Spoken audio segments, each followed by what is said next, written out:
मुझे भाषण मगर अंजना जी मैं याद दिलाना चाहता हूं, मुझे भाषण सुनने की आदत नहीं है। आपका यही मैं बता देता हूं, मुझे भाषण सुनने की आदत नहीं। मैं जो बात कहता हूं डंके की चोट पर कहता हूं, आप भी भाषण मत दीजिए। मुझे भाषण सुनने।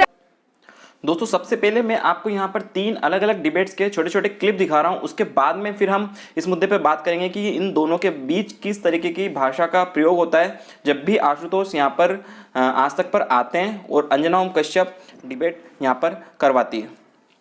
आपको हैरानी होती है कि इस देश के अंदर जब आप सरकार से सवाल करते हो तो बहुत सारे पत्रकार खड़े हो जाते हैं जो कहते हैं आप सरकार से सवाल क्यों खड़े, फिर शुरू हो गए सवाल क्यों कर, फिर आशुतोष जी शुरू हो गया। नहीं, आप फिर बहुत से पत्रकार अगर आपने मुझे बुलाया है तो मुझे बोलने दीजिए, मुद्दे पे बोलिए। मीडिया पर आरोप लगाने के लिए नहीं बुलाया है सर। आप सवाल का जवाब दीजिए, बहस कीजिए ना सर। चीज नहीं कि आप सरकार का पक्ष ले रही हैं, तो आप पत्रकारों पर आरोप लगाया नहीं कि आप सरकार क्योंकि हमारे दर्शकों का टाइम बहुत महत्वपूर्ण है। जी नहीं आशुतोष जी, नहीं आशुतोष जी, आप बात को घुमाने की कोशिश मत कीजिए। बिल्कुल सवाल का जवाब दीजिए। बुरा मत मानिएगा।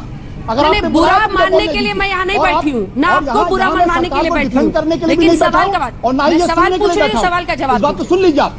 राजीव प्रताप रूडी को बुरा नहीं लगता था जब 2014 के पहले मैं मनमोहन सिंह की आलोचना करता, तीखी हमारे चैनल पे आके ये बैठा करते थे उस वक्त। आज इनको तकलीफ होती है, आज बीजेपी के प्रवक्ताओं को तकलीफ होती है कि आप क्यों सरकार से सवाल पूछते हैं और जिस भाषा का इस्तेमाल करते हैं, जिस गाली गलौज इस्तेमाल करते हैं। मुझे मालूम है कि इनकी पूरी कोशिश है कि आशुतोष की जो क्रेडिबिलिटी है उसको आप डिस्ट्रॉय कर दीजिए। मुझे तो कभी नहीं लगा कि 2014 के पहले कांग्रेस के किसी प्रवक्ता ने इस तरीके से बातें की, लेकिन इनका हर प्रवक्ता आके आशुतोष को डिस्क्रेडिट करने की कोशिश करता है। हकीकत ये है कि राजीव प्रताप रूडी अपना होमवर्क करके नहीं आए हैं और उनको तो मीडिया की मदद मिलती है, मीडिया उनके साथ खड़ा होता है। नहीं, आप तो सर जब आम आदमी पार्टी की टोपी भी पहन रहे थे तब भी हम बार वो उस मुद्दे को तो नहीं उठाते हैं। तो ये गलत कीचड़ उठाने की जरूरत नहीं है। अंजना जी, ये गलत कीचड़ उठाने की जरूरत नहीं है सर। कौन सा राजनीतिक विश्लेषक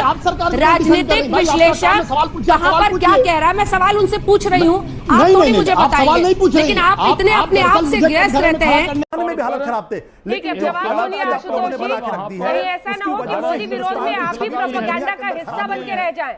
अब आप भी कुछ फैक्ट सुनिए आशुतोष जी। आपको पूरी ही दुनिया भ्रमित लग रही है, हिंदुस्तान का सारा मीडिया भ्रमित लग रहा है, लेकिन याद रखिएगा मोदी विरोध में आप भी प्रोपेगेंडा का हिस्सा नहीं बने।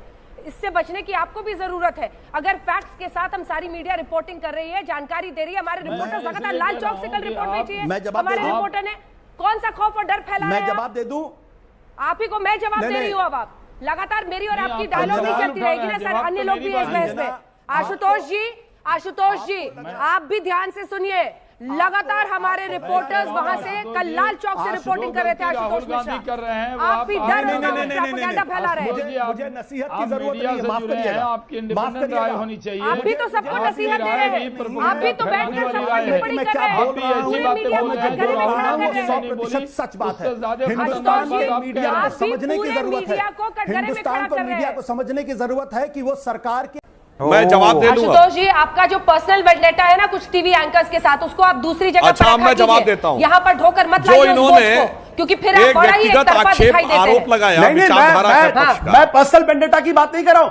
मैं उन टीवी एंकर्स के बारे में बात सुनिए, जिस चैनल पे बैठे हैं उसके नियमों को आप जानते हैं। सवाल का जवाब दीजिए, कहीं और का बोझ यहाँ लेके मत बैठा कीजिए, डंके की चोट पर कहता हूं, कहीं और का बोझ लेके यहाँ मत बैठा कीजिए। डंके की चोट पर कहता हूं, उन चैनलों पर जा जाकर आप जो करते हैं उस पर हमें लेकर भी मत जाइए। एक second Ashutosh ji please, Ashutosh ji please.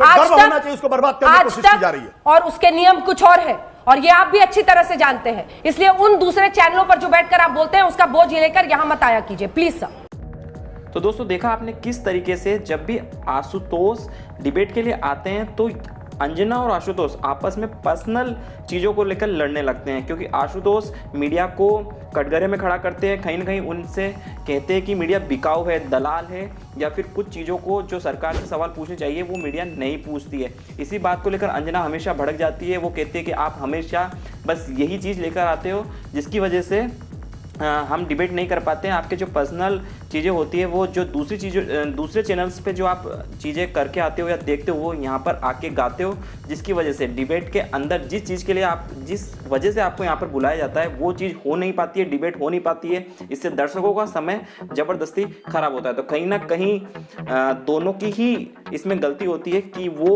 यहाँ पर डिबेट दिखाने की बजाय पर्सनल चीज़ों को लेकर लड़ने लगते हैं, जिससे दर्शकों का भी समय खराब होता है और जिस चीज़ को लेकर बहस होनी चाहिए वो नहीं हो पाती है। फिर मुलाकात होगी ऐसी किसी इसी खबर के साथ तब तक के लिए नमस्कार।